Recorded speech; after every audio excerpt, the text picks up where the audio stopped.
Hello, I'm Susan Golden from Golden Light Psychic Academy.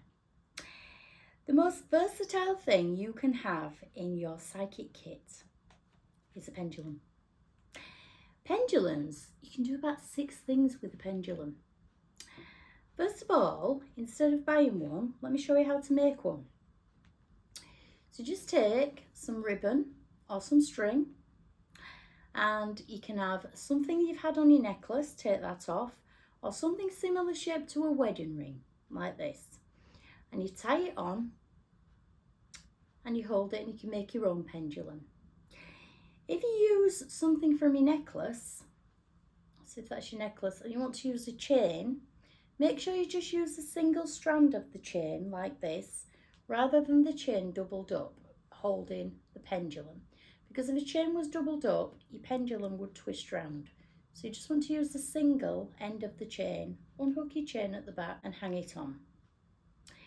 Now there's all sorts of different types of pendulum if you want to buy them. There's crystal types of pendulum. There's metal pendulums. I love these metal pendulums. They're so heavy. They're really, really heavy. Let's watch this one go. So when you get a pendulum, you say which way for yes.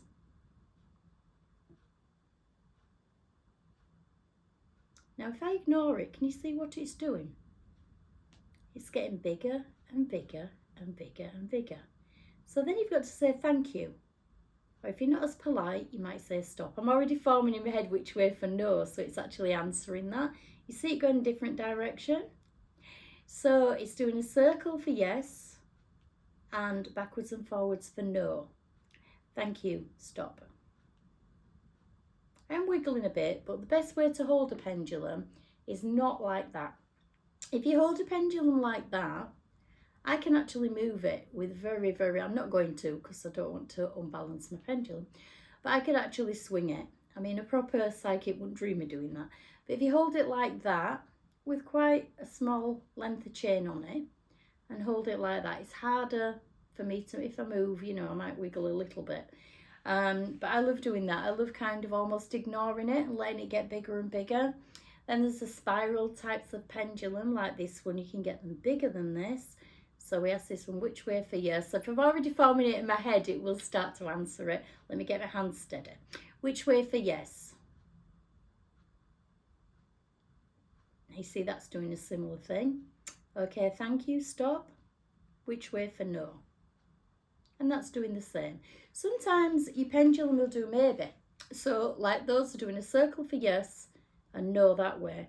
If it kind of went that way or opposite way in the circle, that can mean maybe. I never really ask a maybe at the beginning. So I'll just let it do its own thing if it's a maybe, or if it won't answer, or if it doesn't know. If it doesn't know. This is a pendulum. I have to spell this for video reasons. It's Isis. Used to be the goddess of love. And this is a very versatile pendulum. If you're only going to buy one pendulum, this is the one I'd buy. It emits a white light round. You can diagnose with it. So you can go up and down a body and diagnose chakras with it. You can heal with it a little bit. It will balance your chakras. So all these pendulums would all do the answering questions. So, we say which way for yes. Now you see this one's doing something different. That one's going up and down for yes. You see? Okay, thank you, stop. And which way for no? You see, that's doing the opposite. That is doing a circle for no. So you've got to remember that, stop, thank you. So you've got to remember that. So, and when you're doing different people, so if I had Jane on this side of me and I'd asked, Jane puts her hand down and I ask which way for yes, which way for no, it will answer it for Jane. If I go then to Sarah on this side, I wouldn't assume it was going to do the same thing. Because the way me and Jane work together and the way me and Sarah work together may be different. Our energies may not match, our energies may match perfectly, so they may be different. But then if I went back to this one on this side, I would re-ask which way for yes and which way for no. The things you've got to be careful of with a pendulum, I find, I would just do a pendulum reading one-on-one. I would never let anybody sit in on a pendulum reading for the simple reason, if Jane has 2 children on earth but she's lost 2 babies, so to spirit, for whatever reason. If I asked, has Jane got 4 babies, it would say yes. They usually count children in spirit. Even if that baby didn't live on earth, Jane had decided the pregnancy wasn't for her and the baby had gone that way, we still count them. So you've got to be very careful asking personal questions like that in front of other people. Yeah?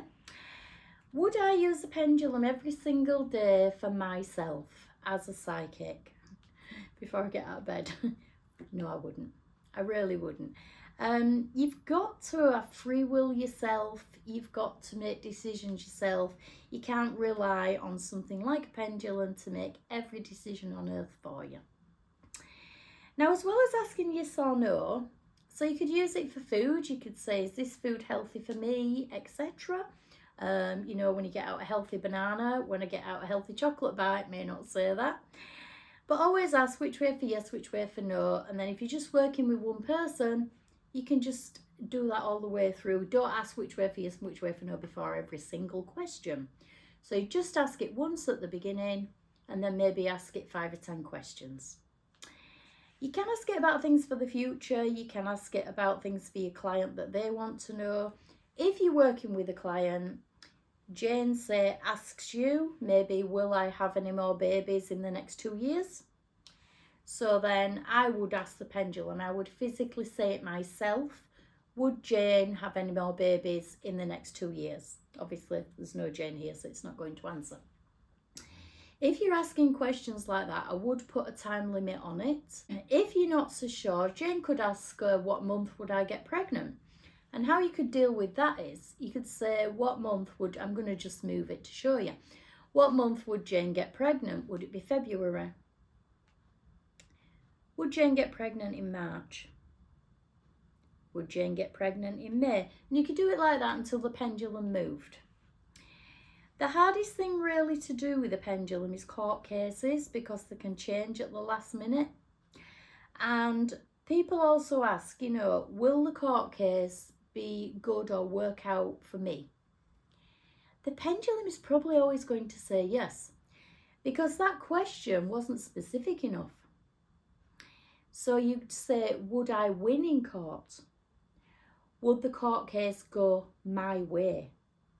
You've got to be very specific, because the pendulum can only answer yes, no, or maybe. So, you know, if you say, will I get a new car? You cannot, you know, you can't start saying, oh, will I get a red car? Will I get a blue car? You'd have to ask it individually. Will I get a red car? Will I get a blue car? I've seen 2 cars in a showroom. Now you could do this. I've seen 2 cars in a showroom. One's red and one's blue. So then you could say, should I buy the red car? And I'd be specific, you know, Ford Fiesta or whatever it is. Or should I buy the, you know, limo? Yeah, buy that one. Should I buy the limo? And it will tell you, but again, that'd have to be 2 separate questions. It can't go, buy the blue one, okay, and talk to you. So bear that in mind. Pendulums, as I say, you can do about 6 things with them. I teach all the things you can do with pendulums. But one thing you can do is, people ask me a lot about missing objects.